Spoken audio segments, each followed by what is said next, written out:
Hi, I'm Brittany Rattel, attorney for online business owners, and I'm here to help you get legally legit and to help you show up as a more confident business owner. Today, we're going to talk about the 5 red flags that might be making your business look like a hobby and that you need to stop doing right away to make sure that you can show up in the world the way you want to make sure you can help solve problems, deliver value, and to keep your business being productive and moving forward as big as your dreams are. So let's get into it. Tip number 1, make sure you don't have mismatched payment details. What do I mean by this? When you charge someone in your business, make sure it's very clear to somebody that the business name matches what they expect to see from you. The biggest thing that we want to avoid here are chargebacks and refunds and general customer and client confusion about who they're paying for and what they're getting on the back end. Where I see this happen a lot is that people use PayPal, especially for online businesses, or Venmo, and it may be connected to your name or to an old business name, even to a spouse's name or a spouse's business name. Trust me, ladies, just like Destiny's Child says, you gotta leave your fellas at home. And that includes your fellas' payment email address information. We wanna make it really clear to the people that you're selling services and products to that you are a legit business and that you match, and they don't have any reason to be afraid that the payment transaction is sketchy or is fraudulent or scammed. And you certainly don't want to risk a chargeback because people don't recognize what they're seeing on a credit card statement and an email order form or on a bank invoice because it doesn't match the service that they decided to procure from you. So make sure that you're not screaming, "I'm new here," by having payment details that don't match the rest of your business. The best way to do this is to make sure that the payment information that's linked to your online payment processor, whether that's Stripe, PayPal, Business Venmo, or something else, matches your business or something close to it that people would expect to see when they're purchasing your goods and services. Red flag number 2, you don't have website documents and it looks like your website was built by you. Now, there's no shame in having a homegrown website, and certainly there's a lot more tools than there were 5, 10, 15 years ago when I started building my own websites. However, something that's critical that every website should have, especially one that might be selling anything or leading people down some sort of customer or business journey, is you need to have some things in your website footer. That is the block of text that's at the bottom of your website. I'm sure you've seen that there are usually tabs called, that is the block of text that's at the bottom of your website. I'm sure you've seen that there are usually tabs called privacy, legal, terms, disclaimers, along with a couple icons. This is what we mean by a footer text, and it's a reverse navigation menu basically that should be accessible from every page on your website. There's a couple of things that need to be in this footer to make sure that you're being clear and upfront with your customers and clients, and to make sure that you're being compliant with relative US internet and privacy law. So first thing you need to have in your website footer is your privacy policy. I don't care what website platform you're on, and if you think you collect information or not, I promise you that you do collect information from people on your website. That's no big deal, but you need to be upfront about it and need to make sure that you're being clear with people who wander onto your website. So you need a privacy policy that's compliant with the various states that now have privacy legislation. There's going to be 5 state laws by the end of 2023 that have privacy laws on their books. You also need to have terms and conditions, meaning or terms, website terms, terms of use, terms of service.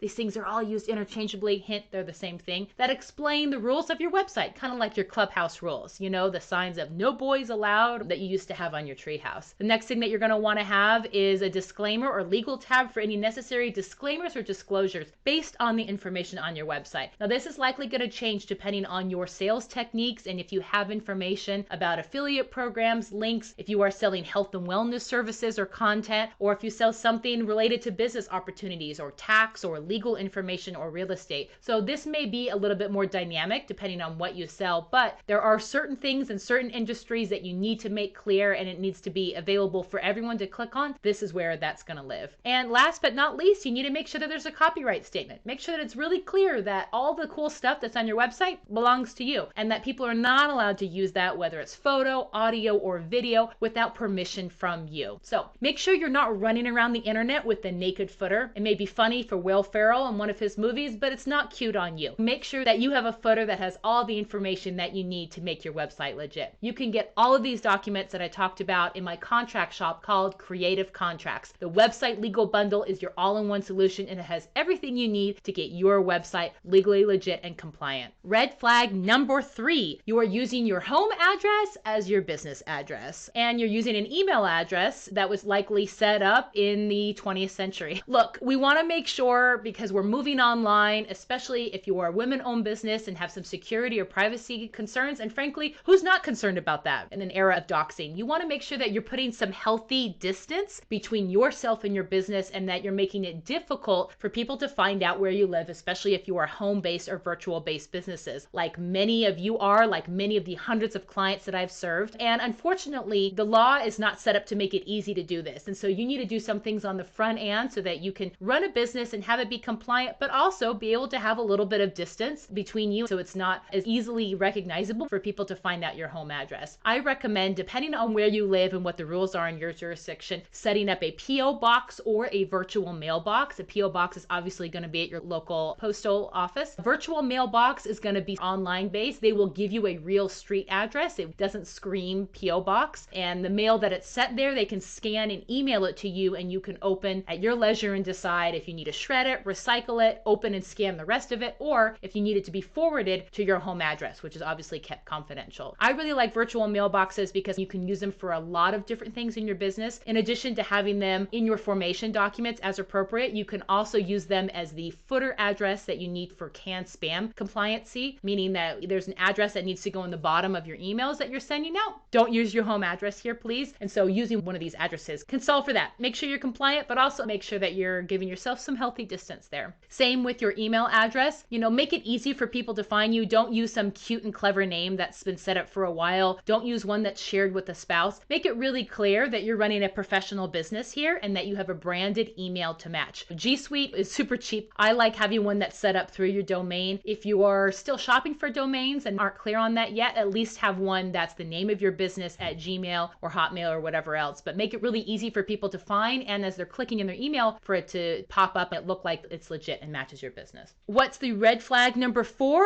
Not using contracts in your business. We want to make sure that if you have successfully pitched somebody with your services, they say yes, they want to move forward. What comes next? You don't want to drop the ball or scream, I don't know what I'm doing here, by not knowing how to close the deal and move forward professionally and having a really clear and formulaic onboarding system of how you're going to be working with each other. And nothing says, I got you, more than a clear contract that says, here are the clear expectations. I'm going to be doing this. You're going to be doing this. This is how we're going to handle confidentiality. This is how we're going to handle intellectual property and all the cool content that we're going to be creating together for this project and the delivery of services. This is how we're going to handle payment. I bet you're interested in payment, right? Who's not? Because you're running a professional business, and that means that you care about payment being on time and being clear about the how and when you should be paid, and how invoicing, late fees, delivery of materials, all of that is going to be contingent upon payment being kept aligned and on time and having some milestones with a larger project. So make sure all of that's in a contract. It's very clear. I get the question all the time, hey, can I just use email? Is it better than nothing? Is it better than a phone conversation? Obviously, yes. But the problem with email is that it's likely in that chain, you maybe aren't as clear about what someone agreed to. It's also likely that you don't have some of the email legal boilerplate that you usually have at the back of contracts that protects you when the unexpected happen. And I know it seems cliche to be like, well, that's just how you think, Brittany, because you're a lawyer. And you're right. I am a practicing business attorney, so this is the way that I'm trained to think. But I'm also the one who's a collector of horror stories when things go wrong. And so it's my job and my responsibility to collect those, look at those, and say, how can we make that and avoid headaches in the future? What kind of language can we put into place on the front end so that we're being proactive and that we're trying to solve problems before they happen, that we're trying to have clear communication and clear boundaries? Because a good boundary is not anything that you should be afraid of, not you and not the clients and customers that you want to be working with. And if you come across someone in your business that gives you a really hard time about a contract, that just is rolling their eyes or digging their feet or saying like, this is ridiculous, I thought we were on the same page, why would you make me sign a contract? That is a client or a customer who maybe doesn't appreciate your value or your process, doesn't understand that there are opportunity costs and money and resources and time being invested into this project. And so there should be nothing to fear from a fairly drafted and executed and negotiated contract. And that's what you want to present present to your clients. If you feel like it's time for you to have some real contracts in your business and you're not sure where to start, head over to creativecontracts.co. That's my digital template shop, and it's full of more than 35 different curated contracts and resources that I've put together along with step-by-step guides to make sure it's really clear for you to have a solid contract so that you can keep stress out of your business and keep what needs to be in your wallet. Red flag number 5, you're playing small. You're using disqualifiers, disclaimers. You are saying that you're running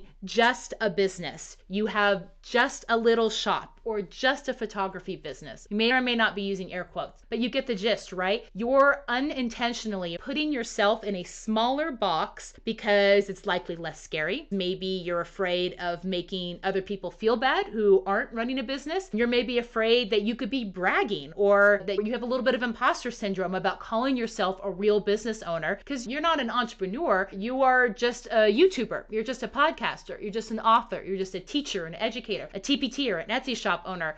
Newsflash, all of these people are real business owners. So I don't care what your parents might think or what your high school classmates on Facebook might think. You're a real business owner and you don't have to carry the weight of other people's opinions about you and your business, okay? You can set that down. You're not preaching to those people anyway. So make sure that you are taking up the space that you need to, because by doing that, you're allowing people to find you and make it clear of who you're serving and why and what is the solution to the problem that they're having. And quit using disqualifiers in your business to make yourself small, because you're only making it harder for people to get the solutions that they really need. It's actually kind of selfish of you. I know that's some tough love, but I'm here for you and I want to make sure that you can quit playing small, because you need to be able to show up in the world, and that includes owning your legal and your admin and your accounting and all this unsexy side of your business so that you can show up and do the fun stuff, the amazing stuff that I know that you're capable of doing and I know that you care about doing right. So let's review quickly. What are the 5 red flags that say I'm a hobby that you're going to quit doing today? First one, mismatched payment. Make it clear this business is charging you. No website documents. That naked footer is so 1995. We're out of here. Using your home address as your business address and using unbranded email addresses. Not today, Satan, okay? We're going to step into our power and make sure that we're showing up confidently. Number 4, not using contracts. I know, shocker, the lawyer wants you to use contracts, but that's what we're here for. And number 5, you're playing small. You're using disqualifiers, you're putting yourself in your box, and you're going to quit it right now. If you're interested in learning about the next steps of how to get your business legit, specifically if it's time for you to start an LLC or to be a sole proprietorship, if you've been confused by the alphabet government soup on the internet or on Google or on Facebook groups, make sure you tune into my next video where I'm going to walk you through exactly what you should be doing to decide whether an LLC is right for you. Thanks for tuning in, and make sure that you like and subscribe to the channel so you can get more information about how to set up your business and make sure they help you get legally legit.